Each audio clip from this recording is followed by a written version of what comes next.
च स्वोचितं कर्म कुर्वति प्रभुस्तुल्य मनोवृत्ति पार्श्वनाथ श्रियेस्तु।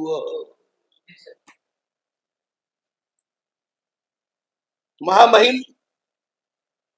कलिकाल कल्पतरु देवादिदेव पार्श्वनाथ परमात्मा जमना सानिध्यમાં બધા આપણે ક્ષેમ કુશળ છીએ। તે પરમાત્માનું સ્મરણ જ સમાધિ મરણ આપવા વાળું છે, મરણના ભયથી મુક્ત કરવા વાળું છે। ભગવાન પાર્શ્વનાથ આપણે જોઈ ગયા બધા જ બહુમાં ભયંકર ઉપસર્ગથી અતિ ભયાનક પીડામાં પસાર થઈ મૃત્યુને પ્રાપ્ત થયા। બધે જ સમાધિ મરણ પ્રાપ્ત થયા, ક્યાંય એમને અસમાધિ નથી થઈ। નિમિત્ત સમાધિનું પ્રબળ હતું। ઉપસર્ગ કરનાર મારનાર એકે વખત એમની જાણ બહાર નથી, છતાં કોઈની પણ ઉપર એમને દ્વેષ કે તિરસ્કાર કશું જ થયું નથી। પોતાના કર્મના કારણે જ એને આ રીતે ઉપદ્રવ કરવાનું મન થયું। આ રીતે સ્વીકારીને જ પરમાત્માએ અંતિમ આરાધના દ્વારા સમાધિ મૃત્યુને સાધ્યું। એટલે જે પરમાત્માનું તો નામ જબરદસ્ત અને પ્રભાવ એટલો જબરદસ્ત છે કે આપણા બધા ઉપસર્ગો દૂર કરે। ઉપસર્ગોને ઘોડી પી ગયા, સ્વયંક્રિયાને જીતી લીધા।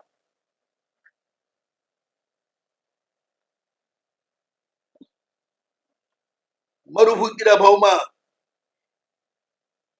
ભાઈએ પથ્થરથી છુંડીને મારી નાખ્યા। હાથીના ભાવમાં કુરકુટ સાપ બનીને ડંખ મારીને ભયંકર પીડા આપીને માર્યા। કિરણ વેગના ભાવમાં અજગર બનીને ભયંકર ડંખ મારીને પીડીને કિરણ વેગ મુનિને મરણ આપ્યું। વજ્રનાભના ભાવમાં વિલ થઈને બાણ મારીને માર્યા। ત્યાંથી બધા સિંહના ભાવમાં ગયા। ચક્રવર્તી કનક ભાવ મા બળવાન સિંહે મરણાંત ઉપસર્ગ કર્યો, સહી લીધો અને કાળ કરીને પ્રાણ દેવલોકમાં 20 સાગરો ભાવના આયુષ્ય વાળા દેવ બન્યા।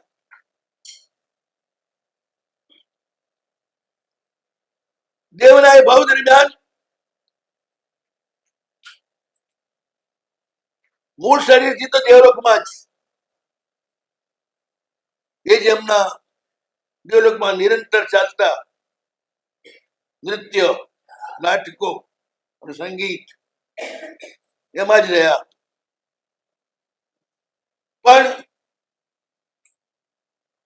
બીજા શરીરથી અસંખ્ય તીર્થંકર પરમાત્માના કલ્યાણકો એમને ઉજવ્યા। અસંખ્ય મહાવીદેવમાં દર 1 લાખ પૂર્વે 20 તીર્થંકરનો જન્મ થાય। એટલે 1 લાખ પૂર્ણનો સમય જાય અને પ્રભુનું કલ્યાણ થાય। દર 1 લાખ પૂર્વે જન્મ કલ્યાણ ચાલતું જ રહે અવિરત। તો જ વિયરમાન 20 તીર્થંકરની શૃંખલા ચાલે।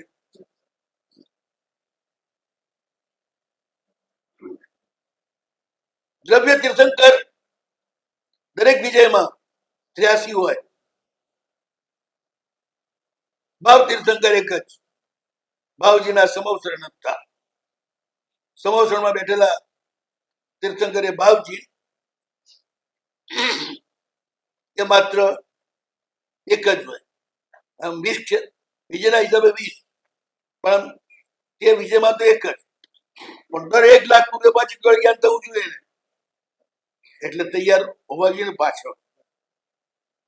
દ્રવ્ય તીર્થંકરો અનેક એક જ ક્ષેત્રમાં હોઈ શકે, ભાવ તીર્થંકર ના હોય, બે દાર.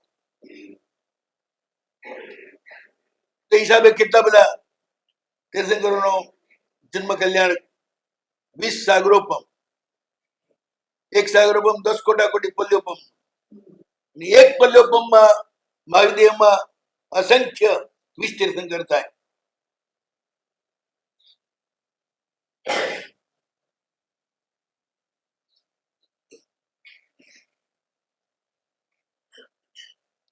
આપણે અહીંયા જેટલા મોક્ષે જાય ને ચોથા આરામમાં, એટલા ત્યાં 20 કોટાકોટી સાગરોપમમાં તીર્થંકર થાય. ગણધર થાય, ચક્રવર્તીઓ થાય, વાસુદેવો થાય, પ્રતિવાસુદેવો થાય, અસંખ્ય થાય. જોકે આપણે ત્યાં આયુષ્ય નાનું હોવાના કારણે મોક્ષે જવાની સંખ્યા પણ બહુ મોટી થાય, નાની ના થાય.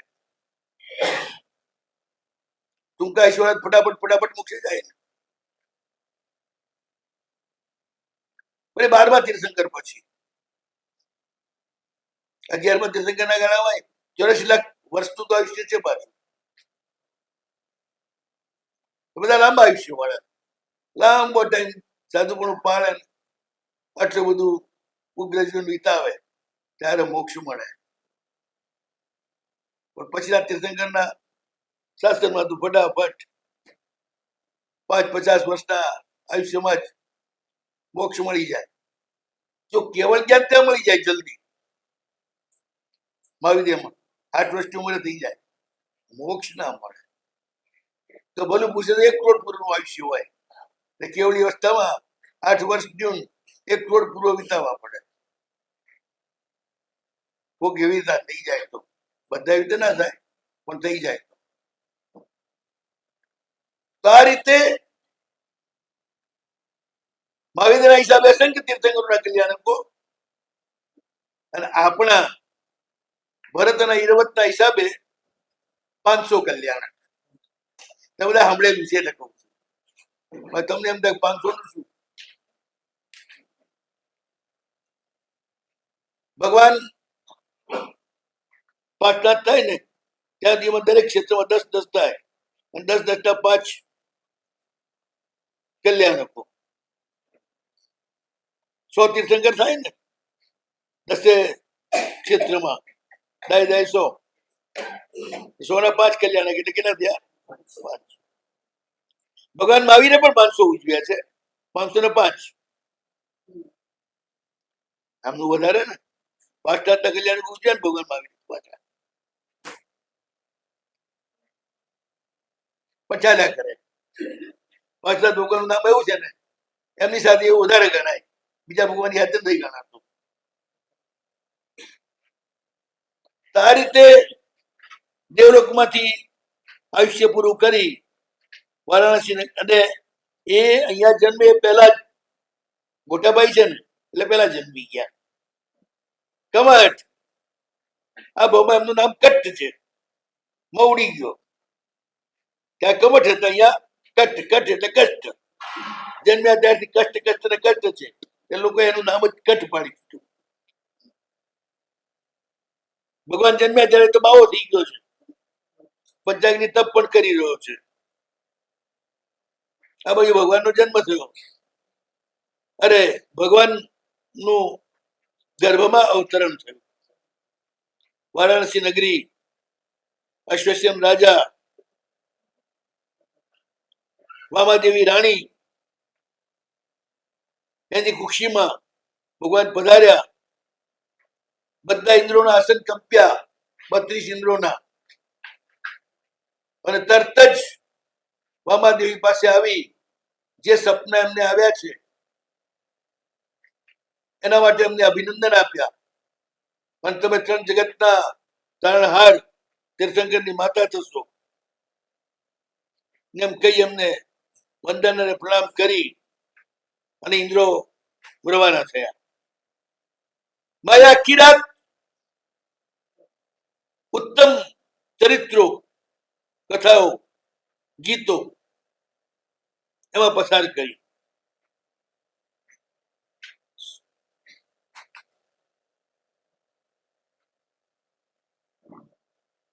સવાર પડી, રાજાને તો રાતે કહી દીધું છે રાણીએ મને આવા સપના આવ્યા, એટલે તરત જોશીઓને બોલાયા. જોશીઓને રાજાની આજ્ઞા પહોંચી, એ બધા નાઈ ધોઈ સારા પ્રસંગમાં પહેરવાના કપડા પહેરી,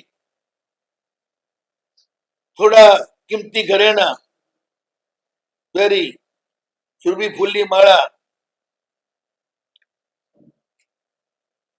કેશપાસમાં ગૂંથી અને પછી હાથમાં જ્યોતિષની પોથીઓ લઈને રાજમહેલમાં આવ્યા. પ્રતિહારીએ રાજાને ખબર આપી કે જોશીઓ આયા છે બધા. રાજા કે લાવો અંદર. લઈ આવ્યા રાજસભામાં. એટલે બધાએ સ્વસ્તિ કલ્યાણ, સ્વસ્તિ રસ્તુ કલ્યાણ મસ્તુ એમ આશીર્વાદ આપતા આપતા આવ્યા. રાજા ઈશારો કર્યો, સામે બધા ગોઠવાયેલા તો ભદ્રાસન એના પર બેઠા. પહેલા જ રાજા ઉભા થઈ દરેકને પસલી ભરી, ફૂલ, પાનબીડું, ફળ, અક્ષત, વસ્ત્ર આ બધું પસલીમાં ભરાયું. અંદર રોકડ નાણા પણ મૂક્યા.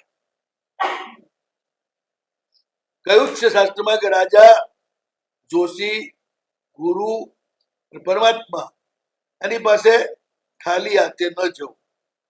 ખાલી હાથે જાય એ ખાલી હાથે પાછો આવે. બજારમાં ખાલી ખિસ્સે જાય તો શું લઈને આવે? ખાલી જ આવે. બધા નિયમ લાગુ પડે. પેલા વાવ પછી લણો, એમ ભગવાન પાસે પણ લઈને જવાનું, ખાલી હાથે નહીં જવું. જોશીને પણ ખાલી હાથે પૂછવાનું નહીં. બધાને ખુશ કરીને પછી રાજાએ પૂછ્યું એ દેવાનું પ્રિય આજ મધ્યરાત્રના સમયે વામાદેવીએ શાંતિથી સુતેલા હતા ત્યારે આ 14 મહાસ્વપ્નો જોયા છે, એનું ફળ શું મળશે બતાવો. પેલા લોકો પેલા તો યાદ કરી લીધું, પછી સ્વપ્ન શાસ્ત્રમાં ચેક કર્યું. પછી એક જણા જે મુખિયા હતા એને વાત શરૂ કરી કે મહારાજ, જે અત્યંત પુણ્યશાળી હોય એને જ આવા સ્વપ્ન આવે. આમાંનું એક પણ સપનું પુણ્યહીન વ્યક્તિ જોઈ શકતી નથી. પુણ્યશાળીને જ આવા સપનાઓથી એક સપનું પણ દેખાય. હવે એક નું ફળ મધ ઝરતો હાથી જોયો પહેલા સપને, તમારા દીકરા મહાદાનેશ્વરી થશે. જેમ પેલો મધ ઝરે છે એમાં દાનની વર્ષા કરશે અવિરત. એમને વૃષભ જોયો, જેમ બળદ ભાર ઉપાડવામાં બહુ મજબૂત હોય છે એમ તમારો આ દીકરો સમગ્ર ધરતીનો ભાર ઉપાડશે. ત્રીજા સપને સિંહ જોયો. આ સિંહની જેમ સુરવીર કોઈ પણ એનો પરાભવ ન કરી શકે એવો અપરાજિત અને નિર્ભય બનશે. લક્ષ્મીનો અભિષેક જોયો. એ સૂચવે છે કે 3 લોકના મધ્ય ભાગમાં મેરુગીરીના શિખર ઉપર એમનો અભિષેક થશે.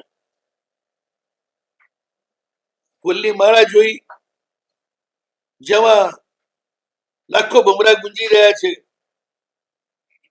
તો આ પ્રભુ પણ લાખો ભવ્ય જીવોથી સેવનીય બનશે. ચંદ્ર જોયો, ચંદ્ર જેમ બધાને આનંદ આપનારો છે, એમ પ્રભુ બધાને તમારા દીકરા આનંદ આપશે. સૂર્ય જોયો, એનો અર્થ એ છે મિથ્યાત્વના અંધકારનું હરણ કરશે, દૂર કરશે. કલશ જોયો, મોક્ષ માર્ગની ઉપર પરમ મંગળ કરશે આ પરમાત્મા, કલશની જેમ. પદ્મ સરોવર જોયું, સરોવર છે પાણી, પાણી મેલ પણ દૂર કરે, પાણી તરસતા પણ દૂર કરે. એમ મોહના મેલ અને ભોગની તરસ એને દૂર કરનાર તમારો દીકરો બનશે. ક્ષીરસાગરને જોયું, એના જેવા ગંભીર અને મણિરત્નોના ખાંડ બનશે. વિમાન દેખ્યું માતાએ, એનો અર્થ એ છે એ વિમાનમાંથી આવ્યા છે. તમે બોલો છો શું બોલો છો? ભુવન વિમાન. એટલે નરકમાંથી આવે તો દેવનું ભુવન દેખાય, મહેલ, અને ઉપરના સ્વર્ગમાંથી આવે તો દેવ વિમાન દેખાય. તીર્થંકર કાં તો નરકમાંથી આવે, કાં વૈમાનિક દેવલોકમાંથી આવે. ભવનપતિ નંતર જ્યોતિષમાં ક્યારે પણ તીર્થંકરનો હાથમાં જાય નહીં. બે જ ઠેકાણે જાય, કાં નરકમાં જાય, કાં સ્વર્ગમાં. સ્વર્ગ એટલે ઉપર કહેવાય. એટલે સ્વર્ગમાંથી આવ્યા હોય તો વિમાન દેખાય માને, નરકમાંથી આવ્યા હોય તો ભવન દેખાય. શાનિક મહારાજાની માતા છે ને, પદ્મનાભ ભગવાનની માતા, એ ભવન જોશે, એ વિમાન નહીં જુએ. રત્નનો ઢગ જોયો તો તમારો દીકરો કે અમૂલ્ય ગુણ રત્નોનો પુંજ બનશે. નિર્ધૂમ અગ્નિ જોયો, કર્મને બાળે પણ ધુમાડો નીકળે ના. નિર્ધૂમ અગ્નિ એટલે ધુવાડા વિનાનો, માત્ર કર્મને બાળના એવા અગ્નિ સ્વરૂપ તીર્થંકર પરમાત્મા છે. માત્ર જ્યોતિ સ્વરૂપ, માત્ર ઉર્જા સ્વરૂપ. આ રીતે અત્યંત પુણ્યશાળી પુરુષોમાં શ્રેષ્ઠ, ત્રણેય લોકને આનંદ કરનાર એવા તીર્થંકર પુત્ર ને માતા જન્મ આપશે. આવા સ્વપ્નો તીર્થંકર અને ચક્રવર્તીની માતાઓ જુએ છે. એનાથી અડધા સપના સાત વાસુદેવની માં જુએ છે, 4 સપના બલદેવની માં જુએ છે. બાકી કોઈ મહાપુરુષ હોય એની માં 1 સપનું જુએ, એથી વધારે નહીં. રાજા ખુશ ખુશ થઈ ગયા. તમારી વાત બિલકુલ સાચી છે. એ બધાને ખૂબ ઇનામ આપ્યું. દેવીને પણ વાત કરી, એટલે સાંભળ્યું ને કે હા બિલકુલ સાચું છે, એમાં કોઈ ફેર થશે નહીં, કોઈ શંકા રાખતી નહીં તું. આ પ્રમાણે રાજાએ શુકરની ગાંઠ બાંધી. આખી જિંદગી ચાલે એટલું જોશીઓને આપ્યું ને સૌ બહુ મધુર શબ્દોથી આશીર્વાદ દેતા ગયા. હવે માં બહુ આનંદથી સુખે સુખે ગર્ભનું વહન કરે છે. ઇન્દ્ર મહારાજાને ભગવાન પર બહુ જ પ્રેમ છે, એટલે વૈશ્રમણ નામના જે યક્ષના અધિપતિ છે એમને આજ્ઞા કરી કે ભગવાનનું ઘર અને નગર અઢળક ધનથી ભરી દો, કોઈ દરિદ્ર ના રહેવું જોઈએ એ નગરમાં. તો તિરેક ઝુંબક દેવ જે બધા અહીં જ ફરતા હોય, આખી દુનિયાની દેખરેખ રાખતા હોય, જ્યાં ખાલી ઘર હોય ત્યાં રહેતા હોય,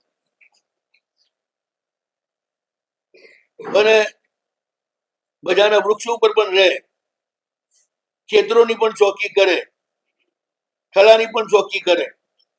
આ દેવો તમને ખબર નહીં હોય, આપણે ત્યાં જુનાગઢમાં ખેતી થાય ને, પછી ધાન કટિંગ થાય, પછી ક્યાં લઈ આવે? ખળામાં. ખળામાં બધા ખેડૂતોની ફિક્સ જગ્યા હોય, ત્યાં ધાનના ઢગલા થાય, પછી ત્યાં આગળ બીજને ને ઘાસને જુદું પાડે. એક બાજુ ધાનનો ઢગલો થાય, એક બાજુ ઘાસનો. ગામડામાં જે રહ્યા મોટા થયા હશે ખેડૂતો વચ્ચે એને ખબર હોય. હવે એ બધું ધાન જે છે ને સૌ સૌના ઢગલામાં પડ્યું હોય, એમાંથી એના ઘરમાં કેટલું ધાન જાય? જેટલું એના નસીબમાં લખ્યું હોય. ખળાના અધિષ્ઠાયક દેવો હોય, એ ખળામાં આવેલું ધાન એની ચોકી કરે, અને જેટલું તે ખેડૂતના નસીબમાં હોય એટલું જ એના ગાડામાં ભરાઈ એના ઘરે જાય. બાકીનું બધું અદ્રશ્ય રીતે દેવતાઓ જ્યાં આગળ પુણ્યશાળી વ્યક્તિ હોય, જેના ઘરે કોઈ બી વ્યક્તિ ભૂખ્યો પાછો ન જાય, ખાઈને જ પાછો જાય, એ લોકોના કોઠારમાં બધું ધન પહોંચી જાય. દાન એટલે એનું કોઠાર ક્યારે ખાલી ના થાય. જે આવે એને જમાડતો એને ત્યાં એ દેવતાઓ વગર પૈસે વગર નોકરીએ, કોઈ ગાડીની જરૂર નહીં, કોઈ ટ્રેક્ટરની જરૂર નહીં, કોઈ ગાડાની જરૂર નહીં, દેવતાઓ પોતે જ ઉચકીને ત્યાં પહોંચાડી દે. હકીકત છે. જેટલું ધન કાપેલું હોય ધાન, એ બધું ઘરે ક્યારે બી પહોંચતું નથી.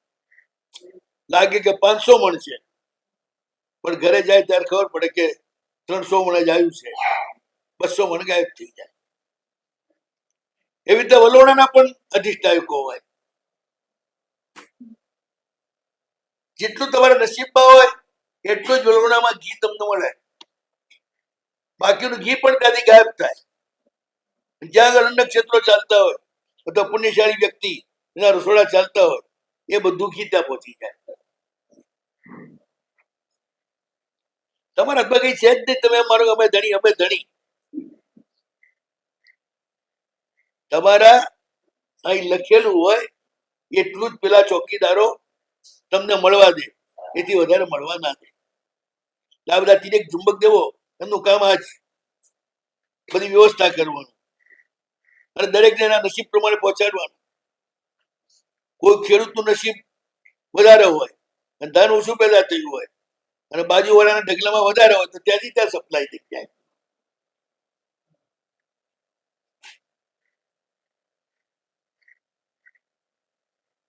ત્યાં તિરેક ઝુંબક દેવો કરોડો તો સોના મોહરો, ઢગલે ને ઢગલા રત્નોના, એટલા વસ્ત્રો, એટલી બધી સામગ્રી, કસ્તુરી ને કેસર ને અંબર, ઢગલે ઢગલા. પુણ્યશાળી ઢગલે ઢગલા જ હોય. આપણે કેસર ને કસ્તુરી કેટલી હોય તમારા ઘરમાં? લાખ હોય તો કસ્તી જ નહીં હોય, કસ્તુરી નહીં હોય, અંબરે નહીં હોય ને આપણે ગોરચન ના હોય. પુણ્યશાળીઓના ઘરમાં કિલો ને મણ હોય. આ બધું રાજસ્થાનમાં એવા ઘણા ઘર હતા હમણાં સુધી, જેના ઘરમાંથી 2-5 કિલો કસ્તુરી નીકળે, એટલું ગોરોચન નીકળે. આપણા વીરશ્રી મહારાજ કાળ કરી ગયા ને ત્યારે એમના અગ્નિ સંસ્કારમાં 3 શેર તો કસ્તુરી નાખી હતી. અત્યારે કસ્તુરીના ભાવ શું છે ખબર છે? 10 ગ્રામના 30 થી 40 હજાર.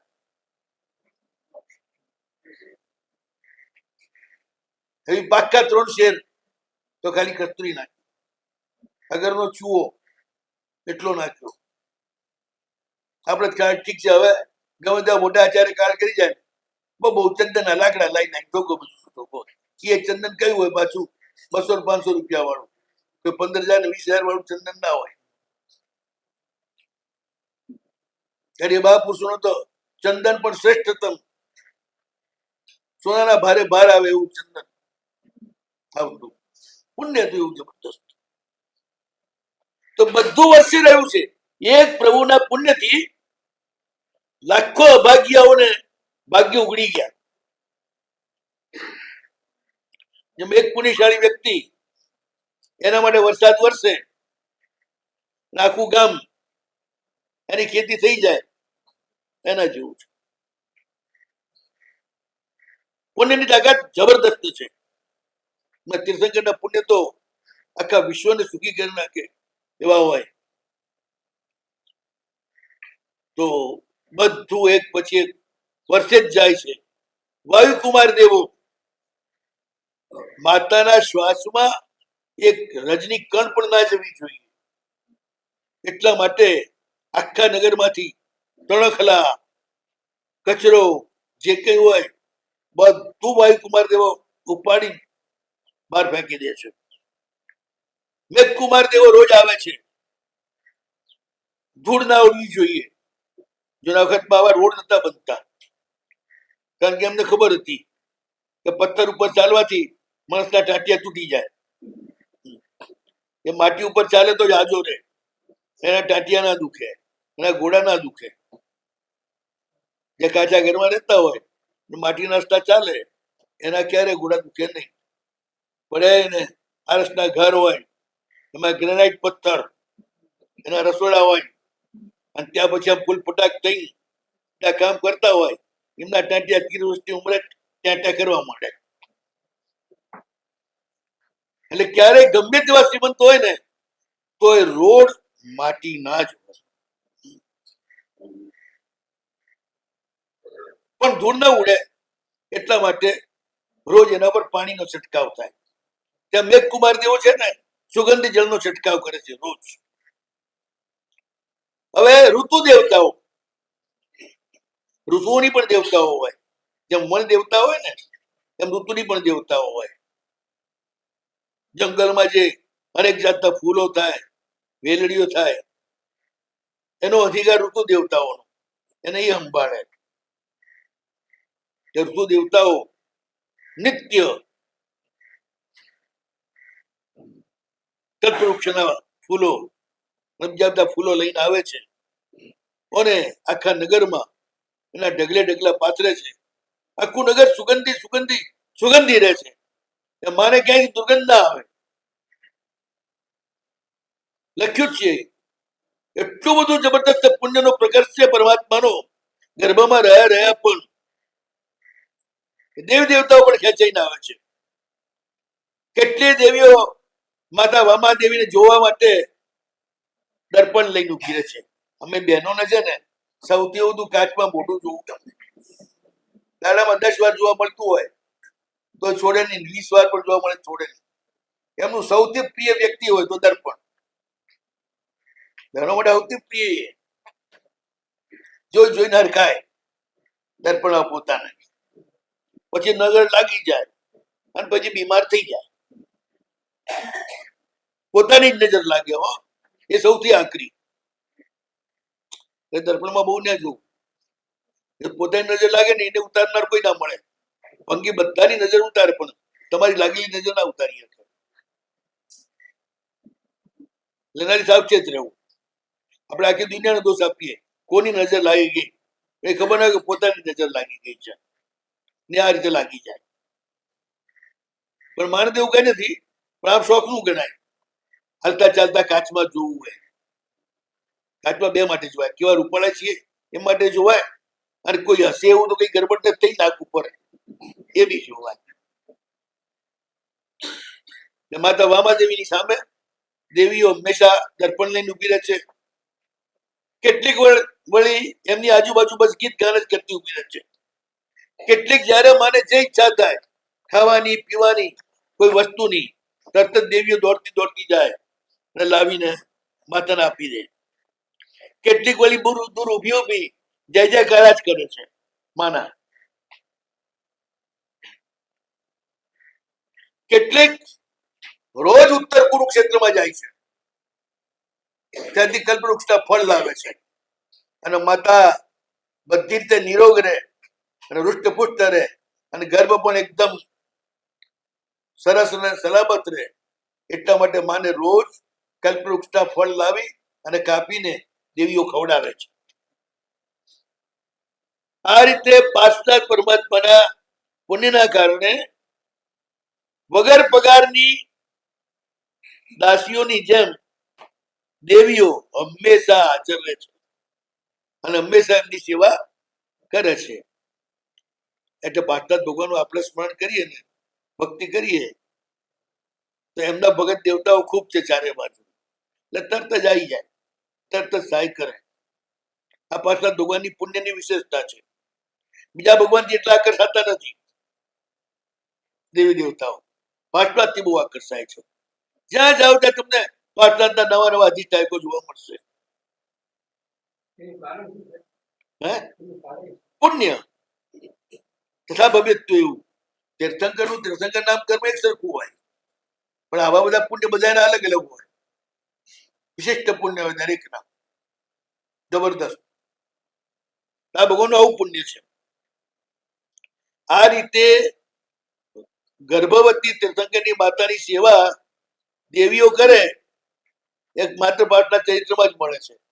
ભાવિના ચરિત્રમાં નથી મળતી, આદિનાથના ચરિત્રમાં નથી મળતી, શાંતિનાથના ચરિત્રમાં નથી મળતી. ભગવાન નાના હતા ત્યારે એમને રમાડવા માટે પણ દેવ દેવતાઓ નાનકડા છોકરા છોકરી થઈને આવતા અને એમને રમાડતા, જે રીતે રમવો એ રીતે ગંગાના કિનારે. ખરેખર જેને જબરજસ્ત પુણ્ય બાંધ્યું છે એના માટે કશું અસાધ્ય નથી. નહીં તો વામાદેવી એટલે સામાન્ય મનુષ્ય સ્ત્રી ગણાય અને દેવાંગનાઓ એમની સેવા કરવા દોડે એ પુણ્ય સિવાય સિદ્ધ બને. આ રીતે દેવીઓ જેની સેવા કરે છે એટલી જ નગરની સુંદરીઓ પણ સેવા કરવા આવે છે. કિન્નરીઓ રોજ ગીત ગાવા આવે છે, એ પણ દેવની એક જાતિ છે. અને એ રીતે બંધુ મિત્રથી જેને અભિનંદન અપાઈ રહ્યું છે, જે ખૂબ ખુશ છે, એવી માં બિલકુલ સ્વસ્થતાથી ગર્ભનું વહન કરે છે. અને એક વિશેષતા હોય છે, ગર્ભ જેમ મોટો થાય એમ માં પાતળી થાય.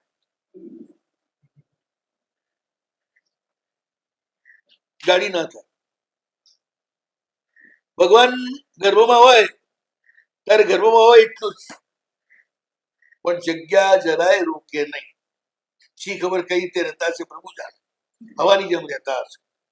માનું પેટ જરાય ના વધે, ખ્યાલ જ ના આવે કે ગર્ભવતી છે, વજન પણ ન લાગે. ભગવાન આમ તો ભગવાન એટલા બધા વજનદાર છે કે એક બાજુ 3 લોકને મૂકો ને એક બાજુ ભગવાનને મૂકો તો પલડામાં ભગવાનનું વજન વધી જાય, 3 લોકનું વજન ઘટી જાય.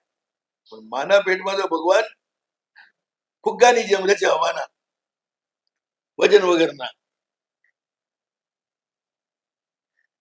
જેમ જેમ ગર્ભ વધતો જાય છે તેમ તેમ માતામાં ઉદારતા વધતી જાય છે, દાક્ષિણ્ય વધતું જાય છે, વાત્સલ્ય વધતું જ જાય છે. સવારથી સાંજ સુધી કોઈ દિન દુખ્યાને જોયા નથી ને માં આપવા માટે દોડ્યા નથી, જમાડવા માટે દોડ્યા નથી.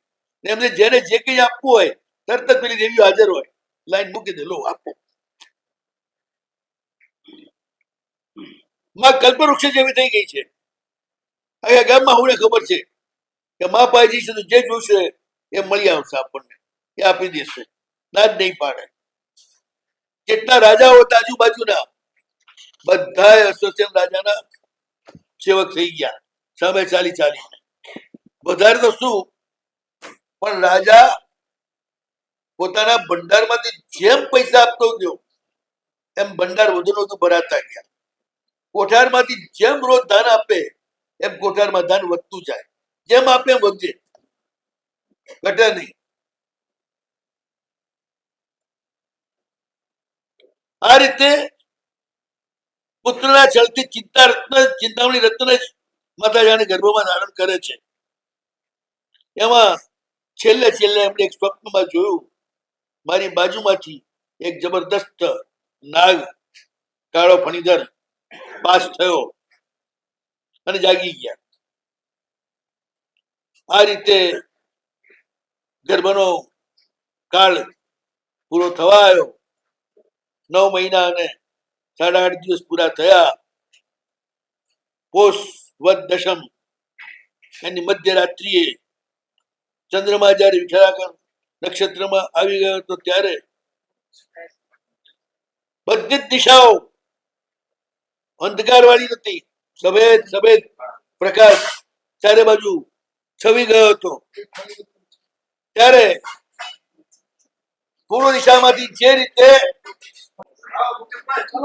મધ્યરાત્રિનો સમય વિશાખા નક્ષત્રમાં ચંદ્રમાનો યોગ થયો.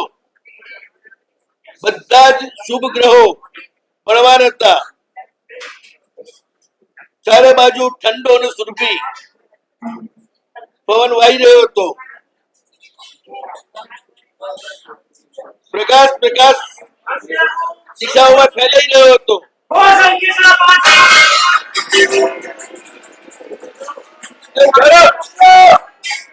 ત્યારે અરુણાચલની ધરતી ઉપરથી જેમ હીરો ઉત્પન્ન થાય, નંદનવનમાં જેમ વૃક્ષ ઉત્પન્ન થાય, પૂર્વ દિશામાંથી જેમ સૂર્ય નીકળે, એ જ રીતે માતાએ જગત ગુરુ એવા તીર્થંકરને જન્મ આપ્યો. એટલો બધો પ્રકાશ થયો, પરમ ઉદ્યોત. મધ્યરાત્રિએ જાણે સેંકડો સૂર્ય ઉગ્યા હોય ને એટલો પ્રકાશ થાય. 7મી નરકમાં પણ અજવાળું થઈ જાય. જ્યાં મહા અંધકાર છે. અંધકાર થાય ત્યારે કેવું થાય ખબર છે? વર્ષો પહેલા લંડન ની અંદર ધુમ્મસ આવ્યો. એવો ભયંકર ધુમ્મસ કે ગાડીઓની હેડલાઇટો પણ કામ ના કરે, કશું જ ના દેખાય, ગમે તેટલો પ્રકાશ ફેંકે તો પણ. તો નરકોનો તો અંધકાર એટલે કોઈ કલ્પી ન શકીએ એવો. અને એમાંય પ્રકાશ ફેલાય એટલે કેટલું જબરદસ્ત પરમાત્માના પુણ્યનો પ્રકર્ષ. ચારે બાજુ 5 કલરના સુગંધી ફૂલો જેના પર હમણાં ગુંજારો કરી રહ્યા છે, એનો વરસાદ થવા માંડ્યો. ધરતી અને પહાડ બે ખીલી ઉઠ્યા. કમળના વન વિકસિત થઈ ગયા. મદરાજીઓમાં ફૂલ લાગી ગયા. રાતો રાત બધા મોર નાચવા લાગ્યા, કળા કરીને. ચારે બાજુ કોયલીઓ કુહુ કુહુ કરવા લાગી. ગામ નગર બધે અચાનક આનંદ છવાઈ ગયો. ભગવાનના અસામાન્ય પ્રભાવના કારણે અસંભવ ઘટનાઓ જે આશ્ચર્ય કરે એવી આખા ધરતી ઉપર બનવા લાગી. આશ્ચર્યમાં આખું વિશ્વ કહી ગયું, આટલો મોટો ફેરફાર કઈ રીતે? આ રીતે પરમાત્માનો જન્મ થયો અને આસન ચલાયમાન થયું. અધોલોકની ભોગવતી વગેરે 8 કુમારિકાઓ તરત જ ભગવાનનો જન્મ જાણી પરિવાર સાથે આવે છે. આ ભગવાનનો જન્મ થયો ને થોડી સેકન્ડોમાં બધી ઘટનાઓ બની. કોઈ દાસ દાસી આવે પહેલા તો બધું બનવા માંડ્યું. કોને ખબર પડે પહેલા બધી આવી ગઈ. 8 સુઈ ઘર જે છે જેમાં માં રહેલા છે, સુવાવડીનું ઘર. ત્યાં પ્રભુ અને માને સ્તુતિ કરી વિનંતી કરે છે કે દેવી તમે ડરતા નહીં, અમે અધોલોકની નિવાસીની દીક કુમારિકાઓ તમારા દીકરા જગત ગુરુ તીર્થંકર એનું જન્મ કૃત્ય કરવા માટે આવ્યા છીએ. અમારું આ કર્તવ્ય છે, અમને આજ્ઞા આપો. એમ કહી એમણે સંવર્તક પવનથી બધો કચરો દૂર કર્યો, સુગંધ વાતાવરણમાં ભરી દીધી, ચારે દિશાની અંદર પ્રકાશ ફેલાઈ દીધો અને ભગવાનની એક સાઈડમાં ઊભી રહી અને ગીત ગાવા લાગી.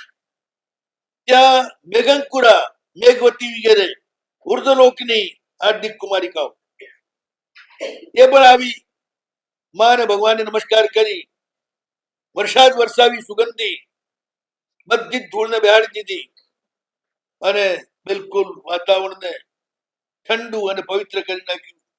એ પણ ભગવાનની થોડીક અંદર ઊભી રહી ગીત ગાતી. ત્યાં પૂર્વ રૂચક જંબુદ્વીપથી 13મો દ્વીપ, નંદીશ્વર દ્વીપ 8મો, 13મો દ્વીપ રૂચક દ્વીપ છે. આખો ગોળાકાર છે. ત્યાં રૂચક પર્વત આખો પૂરેપૂરા દ્વીપમાં.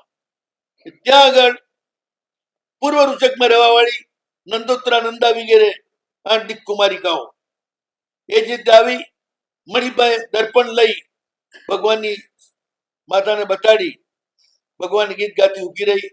દક્ષિણ રૂચક એટલે દક્ષિણ ભાગમાંથી સુપ્રપ્તા અને સમાહારા નામની હાર્દિક કુમારિકાઓ મણિમય એવું જળ કળશ લઈ અને ત્યાં આગળ ભગવાનથી થોડે દૂર ઉભી રહી ગીત ગાવા લાગી. ત્યાં પશ્ચિમ રૂચકમાંથી ઈલાદેવી વગેરે હાર્દિક કુમારિકાઓ આવે છે. એ મસ્ત વીંજણા લઈને આવે છે અને વીંજણા કરતી ઉભી રહે છે.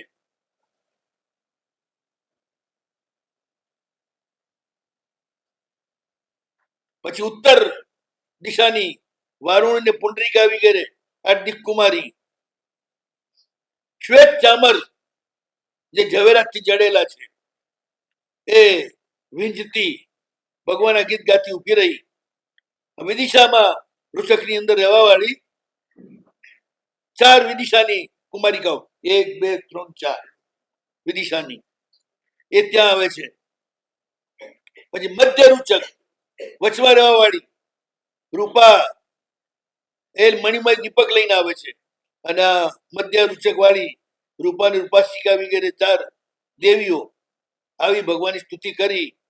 પછી હવે ભગવાનનું બધું કામ એ કરે. મધ્ય રૂચક વાળી પેલા તો વિનાથી ભગવાનનું નાભિનાળ હોય ને, જે ગર્ભની અંદર ખોરાક લેવા માટેનું, એને 4 આંગળ રાખી બાકીનું કટ કરે છે. કટ કરી અને એને ખાડો ખોદી અંદર દાટી દે છે. એના ઉપર મણિરત્નો મૂકી દે છે. આખો ખાડો ભરી કાંકરાથી નહીં, મણિરત્નોથી, પછી એને બંધ કરી ઉપર પેક કરી નાખે છે. આજે ગર્ભનાળ છે ને એ ક્યાંય પડવી ના જોઈએ, ક્યાંય રખડવી ના જોઈએ, કંઈ પણ ના થવું જોઈએ. નહીં તો ગર્ભનાળમાં જે ગડબડ થાય એ બાળકના જીવનમાં ભવિષ્ય બધી ગડબડ થાય. ગર્ભનાળનું બહુ મહત્વ છે. અને આજ તો હોસ્પિટલમાં થાય એટલે ગર્ભનાળને કાપી શી ખબર ક્યાં ફેંકી દે શું કરે એનો કોઈ પત્તો નથી. બહુ જ ખોટું છે આ. ગર્ભનાળ જમીનમાં જ દટાવી જોઈએ, કોઈ કૂતરાઓ પણ એને ખાઈ ના જાય જોઈએ, નહીં તો બાળક હંમેશ માટે માંદું રહે જો કંઈ પણ ગડબડ થાય તો. એટલે જ ભગવાનની ગર્ભનાળ આ રીતે દાટી પણ એના પર મણીને રક્ત મૂકી અને કોઈ રીતે એને નુકસાન ન થાય, એમાં કીડા ન પડે, એ સડે નહીં, એવી રીતે આ વ્યવસ્થા કરે છે. ધીરે ધીરે માટીમાં જો મળી જાય પણ એ બગડવું ના જોઈએ. આ બધું કરી અને એના ઉપર હરિયાળી વાવી દે છે. પછી દક્ષિણ ઉત્તર ને પૂર્વ દિશામાં ભગવાનનો જે જન્મ થયો છે મહેલ, એમાં 4 ચોશાલ બનાવે છે એટલે ચોમુખા મંડપ. એ મંડપની અંદર કેળના ઝાડ બાંધે છે. મધ્ય ભાગમાં મણિમય સિંહાસન બનાવે છે. પેલા દક્ષિણ દિશાના સિંહાસનમાં માને એમને લઈ જઈ પેલા માલિશ કરે છે. જે સુવાવડી સ્ત્રી હોય ને એને શેક આપે અને માલિશ કરી શેક કરે, જેથી એને કોઈ શરીરમાં નુકસાન ન રહે, આની અંદર ગેસ ન ભરાય ગર્ભાશયમાં, એ બધો એનો ઉદ્દેશ છે. સુગંધી તેલથી માલિશ કરે છે. પછી સુગંધી ઉદ્વર્તન ઉપટન લાવે છે. ઉપટનથી શરીર કોરું કરે છે. સાબુ નતા એ વખતમાં, ઉપટનથી જ શરીર કોરું કરતા. પછી પૂર્વ દિશાના સિંહાસન પર બેહાડે છે. ત્યાં આગળ રત્નમય સુવર્ણ કળશોમાં નિર્મળ પાણી લઈ આવે છે અને ભગવાનને અને માતાને નવડાવે છે. ઉપટન કર્યા પછી આખું શરીર ચોખ્ખું થઈ જાય છે. પછી સુગંધીમય અત્યંત કોમળ ગંધકાશાયિક વસ્ત્રથી ભગવાનનું અને માતાનું અંગ કોરું કરી અને શ્રેષ્ઠતમ કપૂર અને હરિચંદન એનું વિલેપન એમના આખા શરીર ઉપર કરે છે. પછી દેવદૃશ્ય પહેરાવે છે. ભગવાનને પણ નાનકડી સરસ દેવદૃશ્યની ધોતલી પહેરાવે છે. એ જમાનામાં ચડ્ડીઓ ફડ્ડીઓ નથી, સીવવાનું કોઈ કપડું સીવેલું રહેતું જ નતું ને. જે કપડા પહેરે સ્ત્રી અને પુરુષ બંને વગર સીવેલા જ પહેરતા. પુરુષો ધોતી અને ઉત્તરીય એટલે કેસ પહેરે, બહેનો પણ ધોતી જ પહેરે, ઉપર ઉત્તરીય સાડીની જેમ ઉત્તરીય નાખે અને કંચુકી બંધ. એ પણ એક કપડું જોઈએ સીધે સીધું વગર સીવેલું. એક તો બાપડા જેલમાં કેદ જ કરે છે. ડોહાઓને પહેરાવે ને છોકરાઓને પહેરાવે, બે પહેરાવે. પૈસો અંદર અંદર ગંધાતા થતા. આમ ચોખ્ખા છે.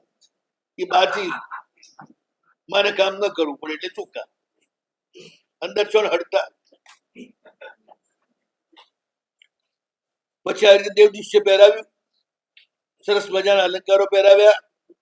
પછી ઉત્તરની ચોસાના સિંહાસનમાં લઈ ગયા. ત્યાં હિમવંત પર્વત ઉપરથી લાવેલું કોશિશ ચંદન એને ગોઠવ્યું. પછી અરણી કાષ્ઠથી અગ્નિ પેદા કર્યો. પછી શાંતિ કર્મ કર્યું, હોમ કર્યો ભગવાનના અનિષ્ટના નિવારણ વાસ્તે. અને પછી પથ્થરના ગોળા લાયા. એ લાવીને ભગવાનના કાન પાસે જોરથી વગાડ્યા અને કહ્યું કે આબા પહાડ જેવું તમારું આયુષ્ય થજો અને તમે હવે મજબૂત થજો.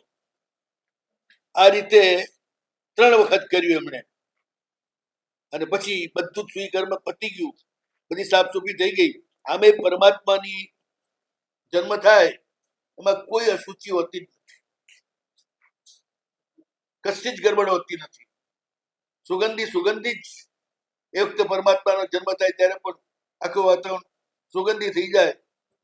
જેના ચિત્તમાં જગતના સર્વ જીવો પ્રત્યે પ્રેમ હોય અને કોઈ પણ જડ પ્રત્યે પર્યાય પ્રત્યે રાગ ન હોય, ત્યાં દુર્ગંધ ક્યારે પણ ન હોય, ત્યાં સુગંધ જ હોય. દુર્ગંધ એના શરીરમાંથી મારે વધારે જેના મનમાં રાગ દ્વેષ વધારે હોય. જેટલી ગાંઠ વધારે એટલો પસીનો દુર્ગંધી, અને જેટલી ગાંઠ ઓછી એટલું પસીનામાં દુર્ગંધ ઓછી. માણસ મપાઈ જાય એના ગંધ ઉપરથી કે આ ભાઈમાં રાગ દ્વેષ કેટલા છે. તો પ્રભુનું તો બધું સુગંધી હોય. આ રીતે બધું કમ્પ્લીટ કરી ભગવાનને પાછા જે એમનો જન્મ થયો હતો મહેલમાં લઈ ગયા. અને ત્યાં આગળ મોટો પલંગ છે, એના ઉપર પ્રભુને બિરાજમાન કર્યા. અને પછી પોતાના આત્માને ચિત્તકૃત્ય માનતી ભગવાનની ચારે બાજુ ગોઠવાઈ અને ગીત ગાઈ રહી છે. અને પછી દેવલોકમાં શું થાય છે એ બધી વાતો કાલથી કરશું.